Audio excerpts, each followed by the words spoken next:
हाँ जी, as you know कि आप इलैक्ट्रिसिटी एंड मैगनेटिज्म का सैकेंड सब टॉपिक इलैक्ट्रोस्टैटिक्स एंड मैगनेटोस्टैटिक्स स्टार्ट किया होया है। तो आप अपनी कल की क्लास के force and torque on dipole placed in external electric field का टॉपिक कवर कर लिया सी।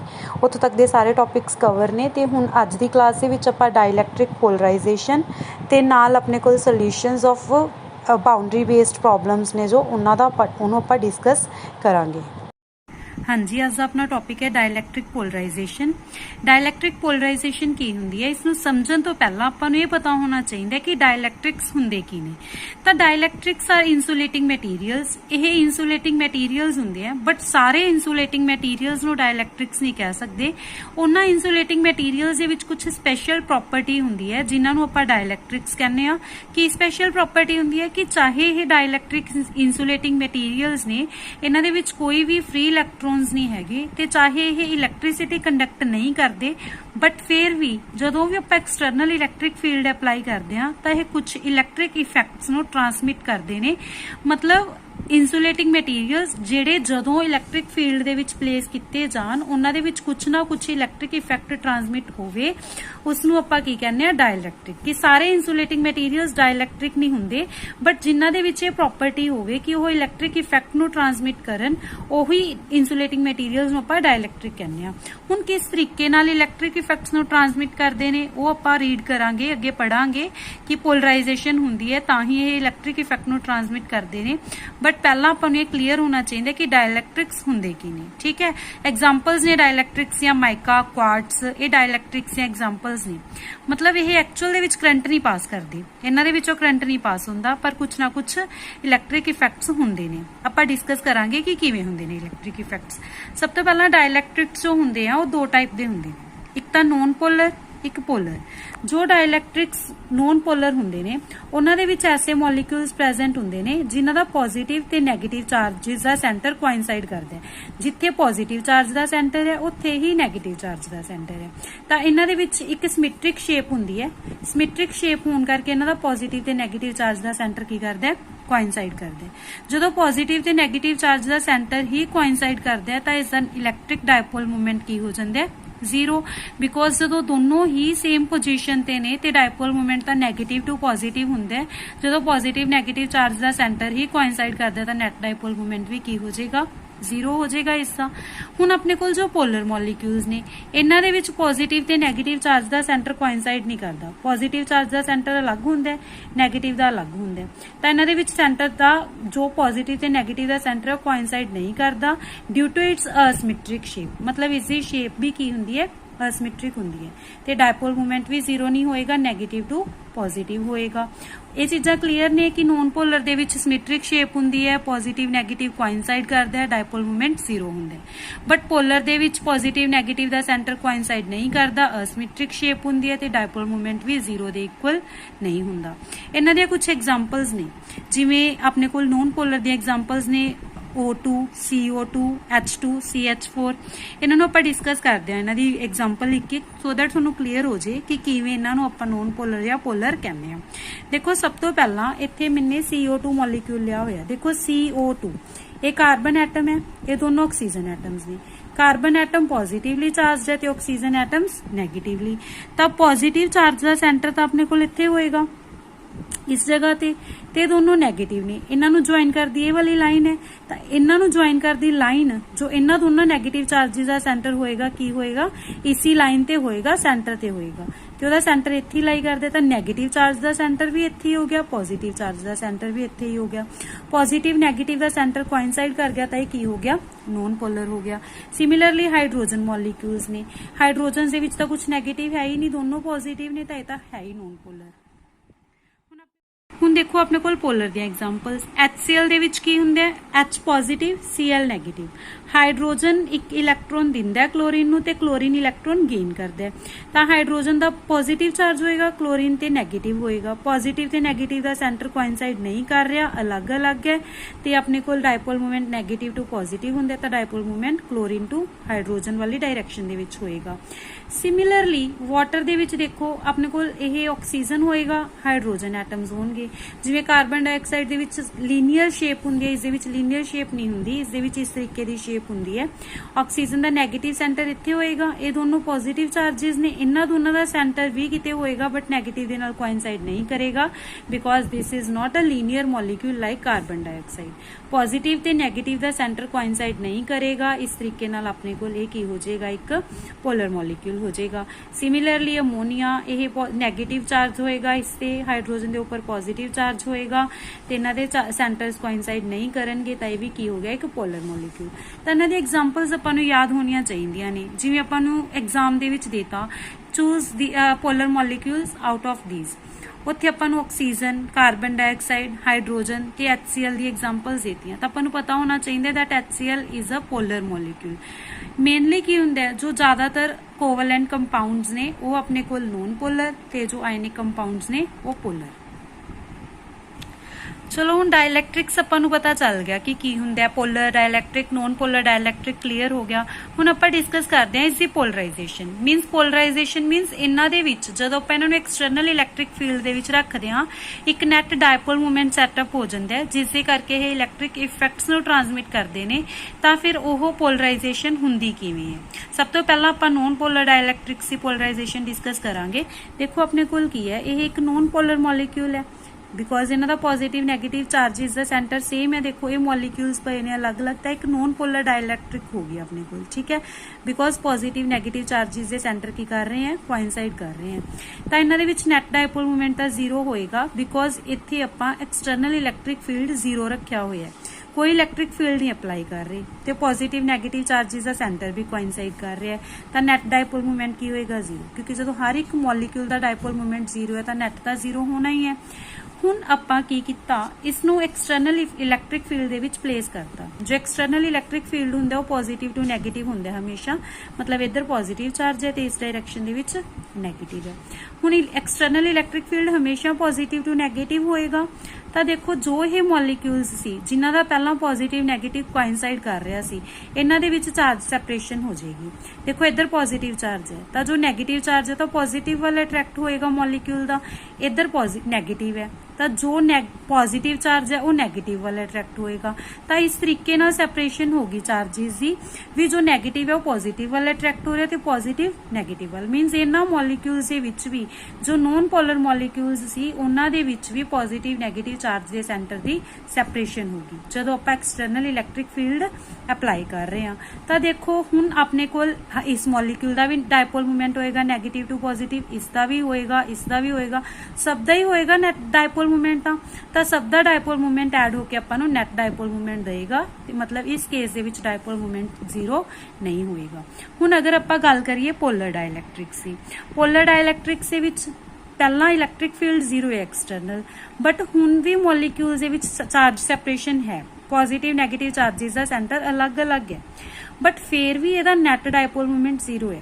ਚਾਹੇ ਕੱਲੇ ਮੋਲੀਕਿਊਲ ਦਾ ਡਾਇਪੋਲ ਮੂਵਮੈਂਟ ਹੈਗਾ ਆਪਣੇ ਕੋਲ, ਇੱਥੇ ਇਸ ਦਾ ਵੀ ਡਾਇਪੋਲ ਮੂਵਮੈਂਟ ਹੈ, ਇਸ ਦਾ ਵੀ ਹੈ ਕੁਛ ਨਾ ਕੁਛ, ਇਸ ਦਾ ਵੀ ਹੋਊਗਾ, ਨੈਗੇਟਿਵ ਟੂ ਪੋਜ਼ਿਟਿਵ ਹੋਊਗਾ ਡਾਇਪੋਲ ਮੂਵਮੈਂਟ ਹਮੇਸ਼ਾ, ਬਟ ਇਹ ਰੈਂਡਮ ਡਾਇਰੈਕਸ਼ਨ 'ਚ ਨੇ। ਤਾਂ ਰੈਂਡਮ ਡਾਇਰੈਕਸ਼ਨਸ ਦੇ ਵਿੱਚ ਸਭ ਦਾ ਡਾਇਪੋਲ ਮੂਵਮੈਂਟ ਐਡ ਅਪ ਹੋ ਕੇ ਕੈਂਸਲ ਵਗੈਰਾ ਹੋ ਜਾਂਦਾ ਬਿਕੋਜ਼ ਸਭ ਦੀਆਂ ਡਾਇਰੈਕਸ਼ਨਸ ਵੀ ਅਲੱਗ-ਅਲੱਗ ਹੁੰਦੀਆਂ ਨੇ। ਤਾਂ ਆਪਣੇ ਕੋਲ ਨੈਟ ਡਾਇਪੋਲ ਮੂਵਮੈਂਟ ਕੀ ਹੁੰਦਾ, ਜ਼ੀਰੋ ਹੁੰਦਾ ਬਿਕੋਜ਼ ਇਹਨਾਂ ਦੀ ਡਾਇਰੈਕਸ਼ਨ ਰੈਂਡਮ ਹੈ। ਬਟ ਅਗਰ ਆਪਾਂ ਐਕਸਟਰਨਲ ਇਲੈਕਟ੍ਰਿਕ ਫੀਲਡ ਅਪਲਾਈ ਕਰਦੇ ਹਾਂ, ਇਲੈਕਟ੍ਰਿਕ ਫੀਲਡ ਹੁੰਦਾ ਹਮੇਸ਼ਾ ਪੋਜ਼ਿਟਿਵ ਟੂ ਨੈਗੇਟਿਵ, ਤਾਂ ਆਪਣੇ ਕੋਲ ਇਹਨਾਂ ਦੇ ਵਿੱਚ ਫੇਰ ਉਸੇ ਤਰੀਕੇ ਨਾਲ ਜੋ ਓਰੀਐਂਟੇਸ਼ਨ ਹੋ ਜਾਏਗੀ ਮੋਲੀਕਿਊਲਸ ਦੀ, ਜੋ ਵੀ ਪੋਲਰ ਮੋਲੀਕਿਊਲਸ ਨੇ ਆਪਣੇ ਕੋਲ ਕਿਵੇਂ ਹੋ ਜਾਏਗੀ ਓਰੀਐਂਟੇਸ਼ਨ, ਨੈਗੇਟਿਵ ਪੋਜ਼ਿਟਿਵ ਵੱਲ ਅਟਰੈਕਟ ਹੋ ਜਾਏਗਾ, ਪੋਜ਼ਿਟਿਵ ਨੈਗੇਟਿਵ ਵੱਲ। ਚਾਰਜ ਸੈਪਰੇਸ਼ਨ ਪਹਿਲਾਂ ਵੀ ਸੀ ਬਟ ਹੁਣ ਇਹਨਾਂ ਦੀ ਇੱਕ ਓਰੀਐਂਟੇਸ਼ਨ ਹੋ ਗਈ, ਪ੍ਰੋਪਰ ਓਰੀਐਂਟਿਡ ਹੋ ਗਏ, ਇਹ ਇੱਕੋ ਹੀ ਡਾਇਰੈਕਸ਼ਨ 'ਚ ਓਰੀਐਂਟਿਡ ਹੋ ਗਈ। ਤਾਂ ਹੁਣ ਇਸ ਦਾ ਵੀ ਡਾਇਪੋਲ ਮੂਵਮੈਂਟ ਹੋਏਗਾ, ਇਸ ਦਾ ਵੀ ਹੋਏਗਾ, ਸਭ ਦਾ ਡਾਇਪੋਲ ਮੂਵਮੈਂਟ ਸੇਮ ਡਾਇਰੈਕਸ਼ਨ 'ਚ ਹੈ। ਤਾਂ ਇਸ ਤਰੀਕੇ ਜਿਵੇਂ ਇਸ ਦੇ ਵਿੱਚ ਕੈਂਸਲ ਆਊਟ ਹੋ ਗਿਆ ਸੀ ਰੈਂਡਮ ਹੋਣ ਕਰਕੇ, ਇਸ ਦੇ ਵਿੱਚ ਤਾਂ ਨਹੀਂ ਕੈਂਸਲ ਆਊਟ ਹੋਏਗਾ, ਇਸ 'ਚ ਤਾਂ ਐਡ ਅਪ ਹੋਏਗਾ ਬਿਕੋਜ਼ ਸੇਮ ਡਾਇਰੈਕਸ਼ਨ ਹੈ। ਤਾਂ ਇਸ ਦੇ ਵਿੱਚ ਨੈਟ ਡਾਇਪੋਲ ਮੂਵਮੈਂਟ ਜ਼ੀਰੋ ਨਹੀਂ ਹੋਏਗਾ।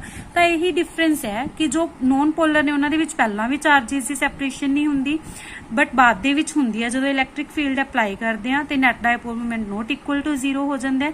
ਬਟ ਜੋ ਆਪਣੇ ਕੋਲ ਪੋਲਰ ਡਾਇਲੈਕਟ੍ਰਿਕਸ ਨੇ ਇਹਨਾਂ ਦੇ ਵਿੱਚ ਚਾਰजेस ਦੀ ਸੈਪਰੇਸ਼ਨ ਚਾਹੇ ਪਹਿਲਾਂ ਵੀ ਹੁੰਦੀ ਹੈ, ਕੱਲੇ ਕੱਲੇ ਮੋਲੀਕਿਊਲ ਦੇ ਵਿੱਚ ਡਾਇਪੋਲ ਮੂਮੈਂਟ ਹੋਏਗਾ ਬਟ ਨੈਟ ਕੀ ਹੋ ਜਾਏਗਾ 0 due to their random directions. But ਜਦੋਂ ਆਪਾਂ ਐਕਸਟਰਨਲ ਇਲੈਕਟ੍ਰਿਕ ਫੀਲਡ ਅਪਲਾਈ ਕਰ ਦਿੰਦੇ ਆ ਉਸ ਟਾਈਮ ਤੇ ਆਪਣੇ ਕੋਲ ਨੈਟ ਡਾਇਪੋਲ ਮੂਮੈਂਟ 0 ਨਹੀਂ ਰਹਿੰਦਾ ਬਿਕੋਜ਼ ਉਹ ਇੱਕ ਪ੍ਰੋਪਰ ਡਾਇਰੈਕਸ਼ਨ 'ਚ ਓਰੀਐਂਟ ਹੋ ਜਾਂਦੇ ਨੇ। ਇਹ ਸਾਰੇ ਕਨਸੈਪਟ ਸਾਰੇ ਪੁਆਇੰਟਸ ਪਤਾ ਹੋਣੇ ਚਾਹੀਦੇ ਨੇ। ਪੋਲਰ ਮੋਲੀਕਿਊਲਸ ਕਿਹੜੇ ਹੁੰਦੇ ਨੇ, ਨੋਨ ਪੋਲਰ ਕਿਹੜੇ ਹੁੰਦੇ ਆ, ਨੈਟ ਡਾਇਪੋਲ ਮੂਮੈਂਟ ਕਦੋਂ 0 ਹੁੰਦਾ ਤੇ ਕਦੋਂ ਨਾਟ ਇਕੁਅਲ ਟੂ 0 ਹੁੰਦਾ। ਤਾਂ ਹਾਂਜੀ ਦੇਖੋ ਆਪਾਂ ਜਦੋਂ ਐਕਸਟਰਨਲ ਇਲੈਕਟ੍ਰਿਕ ਫੀਲਡ ਦੇ ਵਿੱਚ ਕਿਸੇ ਵੀ ਡਾਇਲੈਕਟ੍ਰਿਕ ਮਟੀਰੀਅਲ ਨੂੰ ਪਲੇਸ ਕਰਤਾ, ਇਹ ਐਕਸਟਰਨਲ ਇਲੈਕਟ੍ਰਿਕ ਫੀਲਡ ਹੈ ਪੋਜ਼ਿਟਿਵ ਟੂ ਨੈਗੇਟਿਵ ਹੈ। ਇਸ ਦੇ ਵਿੱਚ ਕਿਸੇ ਵੀ ਡਾਇਲੈਕਟ੍ਰਿਕ ਮਟੀਰੀਅਲ ਨੂੰ ਪਲੇਸ ਕਰਤਾ ਤਾਂ ਡਾਇਲੈਕਟ੍ਰਿਕ ਮਟੀਰੀਅਲ ਦੇ ਵਿੱਚ ਵੀ ਚਾਰजेस ਦੀ ਸੈਪਰੇਸ਼ਨ ਹੋ ਜਾਏਗੀ। ਉਹ ਆਪਾਂ ਨੂੰ ਪਤਾ ਹੈ ਕਿਸ ਸਾਈਡ ਨੈਗੇਟਿਵ ਹੋਏਗਾ ਕਿਸ ਸਾਈਡ ਪੋਜ਼ਿਟਿਵ। ਤਾਂ ਜੋ ਇਹ ਡਾਇਲੈਕਟ੍ਰਿਕ ਦੀਆਂ ਵਾਲਸ ਨੇ ਇਹਨਾਂ ਦੇ ਵਿੱਚ ਵੀ ਕੀ ਹੋਏਗਾ, ਇਸ ਸਾਈਡ ਤੇ ਨੈਗੇਟਿਵ ਚਾਰਜ ਜਨਰੇਟ ਹੋ ਜਾਏਗਾ, ਇਸ ਸਾਈਡ ਤੇ ਪੋਜ਼ਿਟਿਵ ਚਾਰਜ। ਤਾਂ ਦੇਖੋ external electric field positive to negative ਮਤਲਬ ਇਸ डायरेक्शन च है। ते जो पोलराइज्ड डाइलैक्ट्रिक मटीरियल के अंदर अपने को इलैक्ट्रिक फील्ड होएगा ये अपने को पॉजिटिव टू नैगेटिव मतलब एक्सटर्नल इलैक्ट्रिक फील्ड की ओपोजिट डायरेक्शन दे विच सैटअप हो गया बिकॉज इस दे विच इत्थे पॉजिटिव है ते इत्थे नैगेटिव चार्ज है। तो जो ये इलैक्ट्रिक फील्ड सैटअप हो गया डाइलैक्ट्रिक मटीरियल के अंदर इनू आपां की कह रहे हैं कि पोलराइजेशन होगी। एक इलैक्ट्रिक फील्ड है जो वो सैटअप हो गया मतलब इस दे विच भी अपने को इलैक्ट्रिक इफेक्ट्स ट्रांसमिट होने स्टार्ट होगी। हुण जो ये पोलराइजेशन हो रही है मीनस पॉजिटिव नैगेटिव चार्जेस की सैपरेशन हो रही है, कितनी पोलराइजेशन होगी वो किस चीज़ से डिपेंड करती है, that is directly proportional to external electric field. जो इलैक्ट्रिक फील्ड आप अप्लाई कर रहे हैं उससे डायरैक्टली प्रपोर्शनल होगी पोलराइजेशन। हुण प्रपोर्शनैलिटी हटा के आप कोई कॉन्स्टेंट लगाने हुंदे आ तो इत्थे प्रपोर्शनैलिटी का कॉन्स्टेंट लगेगा काई। This is the symbol of chi and chi is known as electrical susceptibility of dielectric। जो डाइलैक्ट्रिक इत्थे आपां प्लेस कर रहे हैं उसकी इलैक्ट्रिकल susceptibility हुंदी है मीनस ये अपने कोल इत्थों ही पता चलता है कि किन्नी जो इलैक्ट्रिक इफेक्ट्स ने वो ट्रांसमिट होंदे ने किसी भी मटीरियल दे विच वो इलैक्ट्रिकल ससैप्टिबिलिटी हुंदी है उस मटीरियल दी ते ये हर एक डाइलैक्ट्रिक दी अपनी अपनी हुंदी है। ये डाइलैक्ट्रिक दे मटीरियल ते डिपेंड करती है। तो ये आपां नूं फॉर्मूला पता होना चाहिए कि जो पोलराइजेशन है वो काई into E not they equal हुंदी है। ठीक है तो पोलराइजेशन इज इक्वल टू काई इंटू ई नॉट। तो जो वैक्यूम हुंदी है वैक्यूम के लिए काई की वैल्यू हुंदी है 0 ससैप्टिबिलिटी की बिकॉज वैक्यूम के कोई मॉलीक्यूल्स ही नहीं होंगे तो चार्जेस की सैपरेशन ही नहीं होएगी। जो चार्जेस की सैपरेशन ही नहीं होएगी फिर इलैक्ट्रिक इफेक्ट किवें ट्रांसमिट हो सकता है तो उत्थे पोलराइजेशन की हो जाएगी 0 because susceptibility in vacuum is equal to 0। हुण एग्जाम दे विच क्वेश्चन आंदा है what is polarization in vacuum तो आप उत्थे काई 0 है तो पोलराइजेशन भी की हो जाएगी 0 हो जाएगी। हाँ जी तो जो इसकी पोलराइजेशन होएगी तो इस एक नैट डायपोल मूवमेंट भी सैटअप होएगा वो होएगा नैगेटिव टू पॉजिटिव डायरेक्शन दे विच नैट डायपोल मूवमेंट। देखो डायपोल मूवमेंट तो इलैक्ट्रिक फील्ड की डायरेक्शन ओपोजिट होगी इन दी डाइलैक्ट्रिक। ठीक है तो डायपोल मूवमेंट भी सैटअप होएगा। तो देखो जो पोलराइजेशन है इसका एक होर फॉर्मूला है पी नैट अपॉन वी मतलब जो पोलराइजेशन है वो dipole movement per unit volume दे भी इक्वल होंदी है। देखो डायपोल मूवमेंट जो है डायपोल मूवमेंट अपने को नैगेटिव टू पॉजिटिव होएगा तो आप जिवें किसी भी मटीरियल वॉल्यूम दे विच एनिक वॉल्यूम दे विच भी पोलराइजेशन फाइंड आउट करनी होवे तो आप उस वॉल्यूम दे विच डायपोल मूवमेंट नू उस जो वॉल्यूम दे नाल डिवाइड कर दिए तां भी अपने कोल की आ जाएगी पोलराइजेशन। मीनस पोलराइजेशन दे दो फॉर्मूलाज ने काई into E not what is E naught external electric field and P net upon V what is P net dipole moment जो net dipole moment डायलैक्ट्रिक दे अंदर सेटअप हो रहा है। ये दोनों फॉर्मूलाज पोलराइजेशन दे ने। हुण पोलराइजेशन जो है ये अपने कोल कुछ यूनिट्स भी होंगे। देखो यूनिट्स देखो अपने कोल जो पोलराइजेशन है वो डायपोल मोमेंट अपॉन वॉल्यूम दे इक्वल है। डायपोल मोमेंट अपने कोल Q इंटू 2a मतलब लेंथ दे इक्वल हुंदा हैगा। Dipole movement Q into length of the dipole दे इक्वल हुंदा है अपॉन वॉल्यूम। वॉल्यूम दे यूनिट्स होंगे मीटर क्यूब, क्यू दे यूनिट्स कूलम, लेंथ दे units metre upon metre cube. तो अपने कोल की यूनिट्स आएंगे कूलम पर मीटर स्क्वायर। तो पोलराइजेशन दे SI यूनिट्स होंगे हैं कूलम पर मीटर स्केयर। ये अपन नूं क्लीयर होना चाहिए बिकॉज कई बार अपन एग्जाम दे विच ऐसा क्वेश्चन भी आ सकता है कूलम पर मीटर स्केयर किस फिजिकल क्वांटिटी दे यूनिट्स होंगे हैं तो होंगे पोलराइजेशन दे। लास्ट पॉइंट है इफेक्टिव इलैक्ट्रिक फील्ड। अपने कोल जो एक्सटर्नल इलैक्ट्रिक फील्ड है ते जो डाइलैक्ट्रिक दे अंदर मटीरियल दे अंदर इलैक्ट्रिक फील्ड सैटअप हो रहा है, ये दोनों ओपोजिट डायरैक्शन दे विच ने। ओपोजिट डायरैक्शन दे विच होण करके अपने कोल जदों आपां net electric field find out करना होएगा इफेक्टिव इलैक्ट्रिक फील्ड, तां अपने कोल E0 माइनस EP करके फाइंड आउट करांगे, बिकॉज दोनों दी डायरैक्शन की है ओपोजिट है ते इलैक्ट्रिक फील्ड एक वैक्टर क्वांटिटी है, इस विच डायरैक्शन मैटर करती है। तां E net is equal to E0 vector minus EP vector. But हमेशा एक्सटर्नल इलैक्ट्रिक फील्ड तां ज्यादा होऊगा EP वैक्टर तो अपने कोल जो नेट इलैक्ट्रिक फील्ड की डायरैक्शन है वो होएगी in the direction of E0। E net is in direction of E0, क्योंकि E0 तो ज्यादा ही होएगा EP तो ये भी एक पॉइंट बनता है कि जो E0 नेट है वो E0 वैक्टर की डायरैक्शन दे विच ही होएगा एक्सटर्नल इलैक्ट्रिक फील्ड की डायरैक्शन दे विच ही। ते इस तरीके नाल आपां फाइंड आउट कर सकते हैं। तो जो एक तरीके नाल एक्सटर्नल इलैक्ट्रिक फील्ड है उस तो घट गई वैल्यू नैट इलैक्ट्रिक फील्ड की, तो जदों भी आपां ने किते किसी भी फील्ड दे विच इलैक्ट्रिक फील्ड घटाना होवे तां आपां उत्थे की करदे हां, कोई भी डाइलैक्ट्रिक नूं ओहदे विच उस फील्ड दे विच इंड्यूस करवा देंगे। जदों भी कोई डाइलैक्ट्रिक नूं आपां external electric field they which place करदे हां तां अपने कोल हमेशा नैट इलैक्ट्रिक फील्ड घटदा ही है। तो जदों भी आपां ने रिड्यूस करना होवे इलैक्ट्रिक फील्ड नूं तां उत्थे आपां विच डाइलैक्ट्रिक प्लेट इंड्यूस करवा सकते हैं। तो हाँ जी, अपने कोल कंप्लीट डाइलैक्ट्रिक पोलराइजेशन का टॉपिक है। सारे फॉर्मूलाज क्लीयर होने चाहिए हैं तो सारे कॉन्सैप्ट्स आई होप सबनों क्लीयर होंगे। हाँ जी, नैक्सट टॉपिक अपने कोल है solutions of boundary value problems. सब तो पहला आपां नूं पता होना चाहिए कि बाउंड्री वैल्यू प्रॉब्लम्स होंदियां की ने। ठीक है, तो देखो आपां ने अगर इलैक्ट्रिक फील्ड पोटेंशियल कुछ भी फाइंड आउट करना है तो आपां पिछे बहुत सारे फॉर्मूलाज डिस्कस करके आए हैं। उहदे लई कूलम्स लॉ है, गॉस लॉ है, इहदे नाल आपां इलैक्ट्रिक फील्ड फाइंड आउट कर सकते हैं, पोटेंशियल भी फाइंड आउट कर सकते हैं, क्योंकि इलैक्ट्रिक फील्ड ते पोटेंशियल दे विच रिलेशन भी पता है आपां नूं। बट ये सिर्फ उदों यूज कर सकते हैं गॉस लॉ या कूलम लॉ जदों आपां नूं चार्ज डिस्ट्रीब्यूशन गिवन होवे। चार्ज डिस्ट्रीब्यूशन गिवन होवे मीनस आपां नूं चार्ज भी पता होवे, डिस्टेंस की वैल्यू भी पता होवे, ये सारियां वैल्यूज पता होण आपां उदों ही कूलम लॉ या गॉस लॉ जो है वो यूज कर सकते हैं। बट अगर आपां नूं चार्ज डिस्ट्रीब्यूशन गिवन नहीं हैगी, चार्ज डिस्ट्रीब्यूशन ना दे के आपां नूं किसी बाउंड्री कंडीशन दे उपर चार्ज या पोटेंशियल पता है, मतलब चार्ज डिस्ट्रीब्यूशन नोन नहीं हैगा बट किसी भी बाउंड्री कंडीशन ते चार्ज का पोटेंशियल पता है। बाउंड्री कंडीशन मीनस जिवें आपां नूं कह रखिਆ कि potential at R distance is equal to 0 और potential at R distance is equal to some constant A. तां आपां नूं इह कंडीशनस हुंदियां ने बाउंड्री कंडीशनस। तां जेहड़ियां प्रॉब्लम्स दे विच आपां नूं चार्ज डिस्ट्रीब्यूशन ना दे के बाउंड्री कंडीशनस गिवन होण उन्हां नूं आपां कहंदे आ बाउंड्री वैल्यू प्रॉब्लम्स। तां बाउंड्री वैल्यू प्रॉब्लम्स नूं आपां सॉल्व किवें करदे आ, तो एवें दी बाउंड्री वैल्यू प्रॉब्लम्स नूं आपां सॉल्व करदे हां by using Poisson's equation, by using Laplace equation और by using method of electrical images. ये तीनों आपां पहलां अपने जो प्रीवियस लैक्चर्स ने उन्हां दे विच कवर कर चुके। पॉइजन इक्वेशन दी भी मैं तुहानूं डेरिवेशन भी करवाई सी कि पॉइजन इक्वेशन की हुंदी है। पॉइजन इक्वेशन हुंदी है del square V is equal to minus rho upon epsilon naught. What is rho here? Rho is volume charge density and epsilon naught is अपने कोल परमिटिविटी हुंदी है एप्सिलॉन नॉट किसी भी मीडियम दी। ठीक है, del square V is equal to minus rho upon epsilon naught. But ये अपने कोल पॉइजन इक्वेशन सिर्फ उदों हुंदी है जदों अपने कोल मीडियम होमोजीनियस होवे, मतलब E दी वैल्यू की हुंदी है कांस्टेंट। बट अगर अपने कोल नॉन होमोजीनियस मीडियम है ते E दी वैल्यू कांस्टेंट नहीं हैगी तो उत्थे आपां पॉइजन इक्वेशन ए वाली नहीं यूज करांगे, आपां इहनूं रीअरेंज करांगे थोड़ा जा। देखो E फिर इधर डिनोमिनेटर च नहीं आएगा बिकॉज E कॉमन नहीं आएगा, E इत्थे ही होएगा। डेल स्क्वायर अपने कोल की होएगा divergence of minus epsilon not gradient of V। ये अपने कोल लैफ्ट हैंड साइड होएगी तो इधर होएगा कल्ला रो। तो अपने कोल अगर तां होमोजीनियस मीडियम है तो आप इक्वेशन यूज करेंगे पॉइजन, अगर अपने कोल नॉन होमोजीनियस मीडियम है तो ये सैकेंड वाली। उस वाल लैपलेस इक्वेशन हुंदी है जिथे अपने कोल रीजन दे विच चार्ज ही नहीं हैगा, रीजन चार्ज फ्री है, उत्थे अपने कोल रो दी वैल्यू की होएगी 0 होएगी। Region charge free means rho equal to 0, rho equal to 0 means अपने कोल जो पॉइजन इक्वेशन है राइट हैंड साइड 0 ही हो जाएगी, तो del square V is equal to 0। ये आपां इक्वेशन उदों यूज करांगे जदों अपने कोल चार्ज फ्री रीजन है मीनस रो इक्वल टू 0 है। ते नाल ही आपां मैथड ऑफ इलैक्ट्रिकल इमेजेस भी यूज कर सकते हैं बाउंड्री वैल्यू प्रॉब्लम्स दे विच।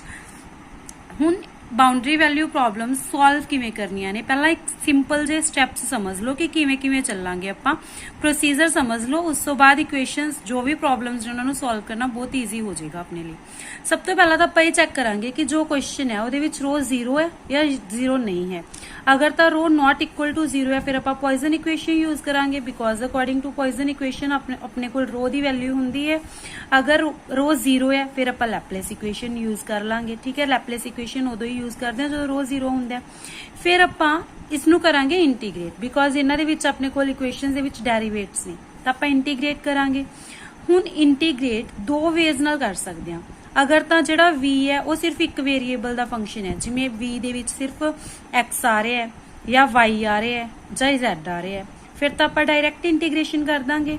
ਅਗਰ ਆਪਣੇ ਕੋਲ v ਦੇ ਵਿੱਚ ਮੋਰ ਦੈਨ 1 ਵੇਰੀਏਬਲ ਆ ਰਿਹਾ ਹੈ, ਮੀਨਸ v ਆਪਣੇ ਕੋਲ x y z ਤਿੰਨਾਂ ਦਾ ਫੰਕਸ਼ਨ ਹੈ, ਜਾਂ x ਤੇ y ਦਾ, ਜਾਂ y ਤੇ z ਦਾ, ਜਾਂ x ਤੇ z ਦਾ, ਤਾਂ ਉਸ ਟਾਈਮ ਤੇ ਆਪਾਂ ਸੈਪਰੇਸ਼ਨ ਆਫ ਵੇਰੀਏਬਲਸ ਵਾਲਾ ਮੈਥਡ ਯੂਜ਼ ਕਰਾਂਗੇ ਤਾਂ ਇੰਟੀਗ੍ਰੇਸ਼ਨ ਹੀ।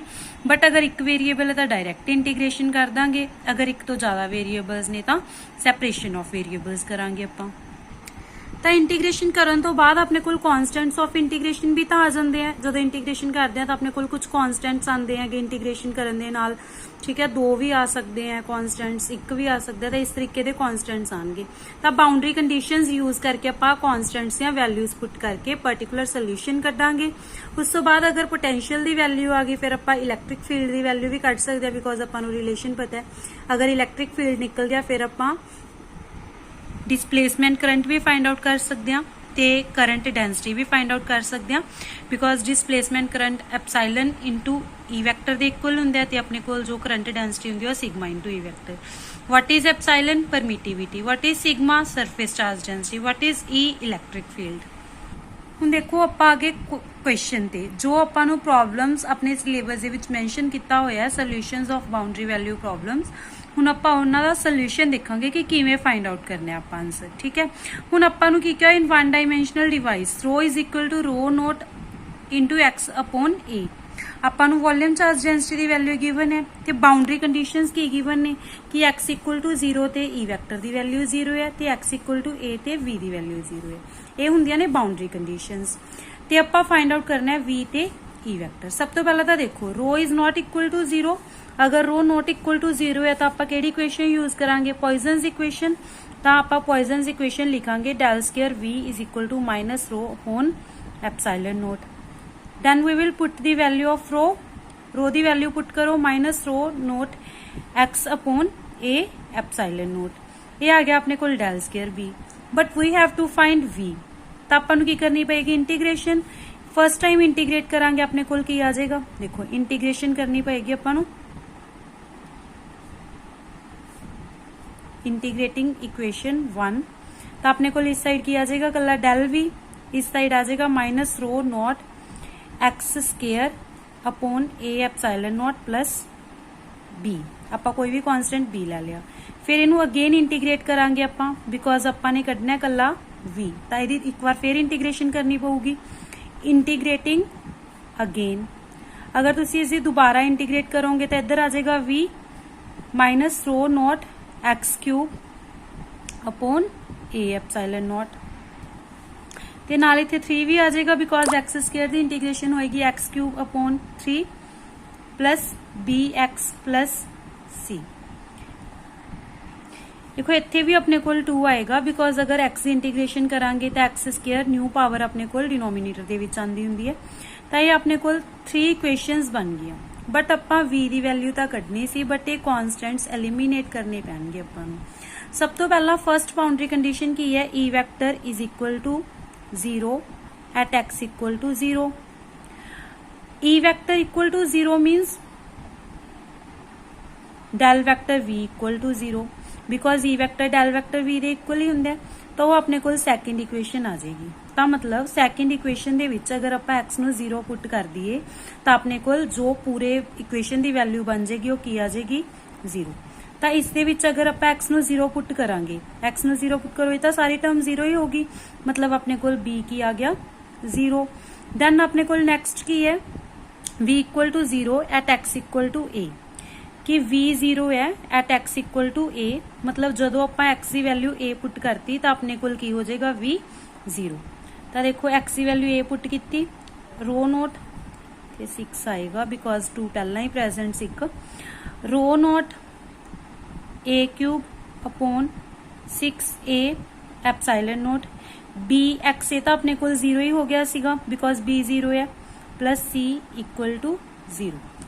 ਤਾਂ ਆਪਣੇ ਕੋਲ ਦੇਖੋ c ਦੀ ਵੈਲਿਊ ਕੀ ਆ ਜਾਏਗੀ, c ਦੀ ਵੈਲਿਊ ਆ ਜਾਏਗੀ ਜਦੋਂ ਆਪਾਂ ਇਹਨੂੰ ਰੀਅਰੇਂਜ ਕਰਾਂਗੇ ਤਾਂ c ਦੀ ਵੈਲਿਊ ਆ ਜਾਏਗੀ minus rho note a square upon 6 epsilon naught. तो देखो अपने को b ਦੀ ਵੈਲਿਊ ਵੀ ਪਤਾ ਚੱਲ ਗਈ, ਆਪਾਂ ਨੂੰ c ਦੀ ਵੀ, ਉਹ b ਤੇ c ਦੀਆਂ ਵੈਲਿਊਜ਼ ਆਪਾਂ ਇਸ ਇਕੁਏਸ਼ਨ 'ਚ ਪੁੱਟ ਕਰ ਦਾਂਗੇ। ਤੇ b ਤਾਂ ਆਪਣੇ ਕੋਲ 0 ਹੀ ਹੈ, c ਦੀ ਵੈਲਿਊ ਆਪਾਂ ਪੁੱਟ ਕੀਤੀ, ਪੁੱਟ ਕਰਕੇ ਰੀਅਰੇਂਜ ਕੀਤਾ, ਜੋ ਕਾਮਨ ਆਂਦਾ ਕਾਮਨ ਕੱਢ ਲਿਆ ਤਾਂ ਇਹ ਆਪਣੇ ਕੋਲ v ਦੀ ਵੈਲਿਊ ਆ ਜਾਏਗੀ।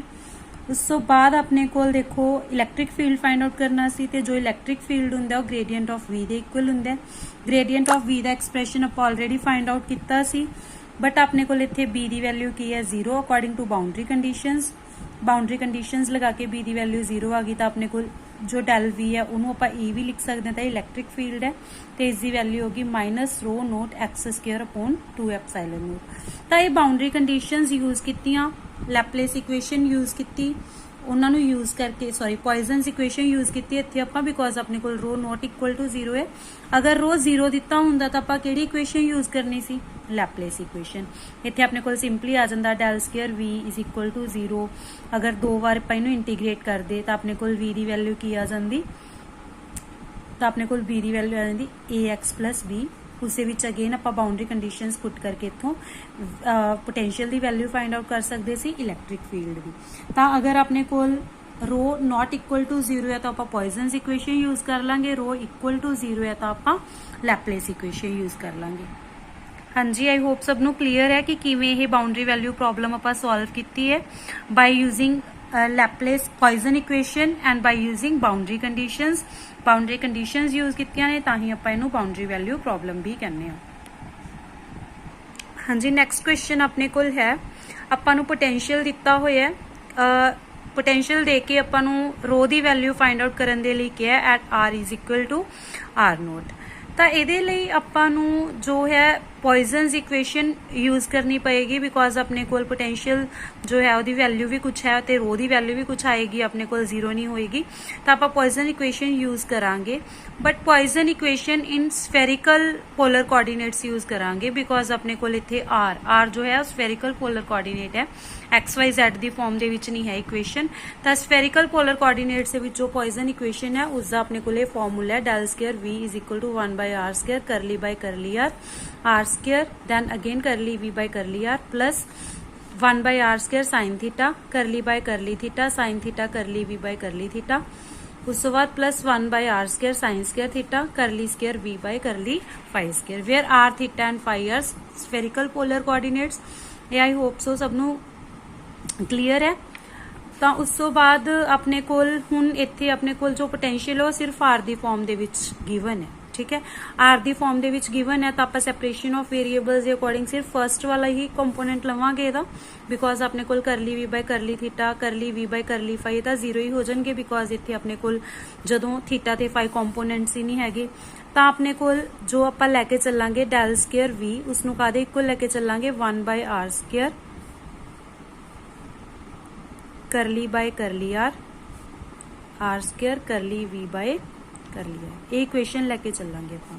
ਇਹ ਕਾਹਦੇ ਇਕੁਅਲ ਹੋਏਗਾ minus rho upon epsilon naught ਦੇ ਇਕੁਅਲ।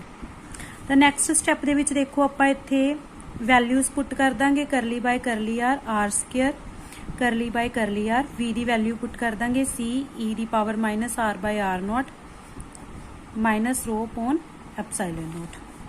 ਤਾਂ ਦੇਖੋ 1/r square curly by curly r square. अगर ਆਪਾਂ ਇਸੀ ਡੈਰੀਵੇਸ਼ਨ ਲਵਾਂਗੇ with respect to r, c ਤਾਂ ਦੇਖੋ ਕਾਂਸਟੈਂਟ ਹੈ, ਐਕਸਪੋਨੈਂਸ਼ੀਅਲ ਦਾ ਡੈਰੀਵੇਟਿਵ ਐਕਸਪੋਨੈਂਸ਼ੀਅਲ ਹੀ ਹੁੰਦਾ ਹੈ, ਬਟ ਆਪਾਂ ਫਿਰ ਕੀ ਕਰਦੇ ਹੁੰਨੇ ਆ ਆਪਾਂ ਪਾਵਰ ਦਾ ਵੀ ਡੈਰੀਵੇਟਿਵ ਲੈਂਦੇ ਆ। ਪਾਵਰ ਦਾ ਡੈਰੀਵੇਟਿਵ ਕੀ ਆ ਜਾਏਗਾ -1/r naught is equal to minus rho upon epsilon naught. Minus ਨਾਲ ਮਾਈਨਸ ਤਾਂ ਦੇਖੋ ਇੱਥੇ ਕੈਂਸਲ ਆਊਟ ਹੋ ਜਾਏਗਾ। ਉਸ ਤੋਂ ਬਾਅਦ ਕੀ ਆਏਗਾ 1/r square curly by curly r square upon r naught c e the power minus r by r naught rho by epsilon naught. हाँ जी, इस तो बाद देखो मैं सॉल्व कर लिया इसनू। अपने कोल की होएगा, जो C होएगा ये भी कांस्टेंट है, आर नोट ये भी कांस्टेंट है। ਆਪਾਂ इसनू इंटीग्रेशन तो बाहर लिख सकते हैं। अपने कोल की बचा curly by curly r square e the power minus r by r naught is equal to rho by epsilon note.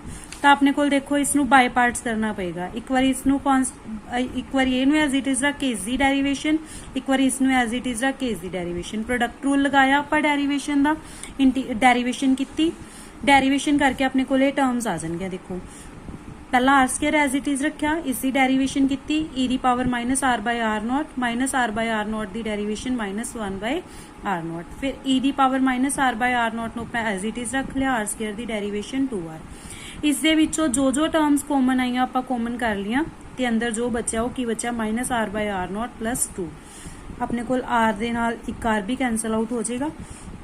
ਹੁਣ ਦੇਖੋ ਆਪਾਂ ਨੂੰ ਬਾਉਂਡਰੀ ਕੰਡੀਸ਼ਨ ਕੀ ਗਿਵਨ ਸੀ, ਆਪਾਂ ਨੂੰ ਕਿਹਾ ਸੀ charge density at r is equal to r naught ਕੱਢਣਾ ਹੈ। ਦੇਖੋ ਰੋ ਦੀ ਵੈਲਿਊ ਤਾਂ ਇੱਥੋਂ ਵੀ ਆ ਜਾਏਗੀ, ਬਟ ਆਪਾਂ ਰੋ ਦੀ ਵੈਲਿਊ ਕੱਢਣੀ ਹੈ for r is equal to r naught. ਸਭ ਤੋਂ ਪਹਿਲਾਂ ਤਾਂ ਦੇਖੋ ਐਪਸਾਈਲਨ ਨੋਟ ਉਧਰ ਮਲਟੀਪਲਾਈ ਆ ਜਾਏਗਾ, c ਐਪਸਾਈਲਨ ਨੋਟ ਇਹ ਤਾਂ ਹੋ ਗਿਆ ਆਪਣੇ ਕੋਲ। ਹੁਣ ਇੱਥੇ ਆਪਾਂ r ਤੇ r ਨੋਟ ਨੂੰ ਇਕੁਅਲ ਪੁੱਟ ਕਰਾਂਗੇ ਤਾਂ ਆਪਣੇ ਕੋਲ ਆ ਜਾਏਗਾ e ਦੀ ਪਾਵਰ -1।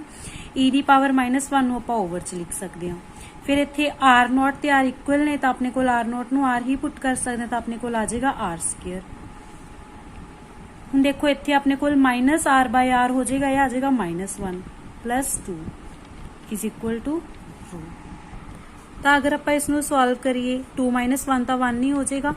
रो की वैल्यू की आ जाएगी c epsilon naught upon e r square.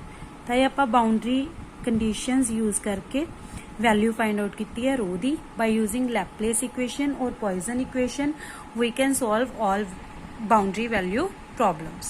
तो बाउंड्री वैल्यू प्रॉब्लम्स नाल जो भी रिलेटेड न्यूमेरिकल्स ने, जो भी प्रॉब्लम्स ने, now you can solve easily because आपां जो पोलर कोआर्डीनेट्स ने उहदे नाल भी डिस्कस कर लिया ते जो अपने कोल कार्टीजियन कोआर्डीनेट्स ने उस नाल भी डिस्कस कर लिया।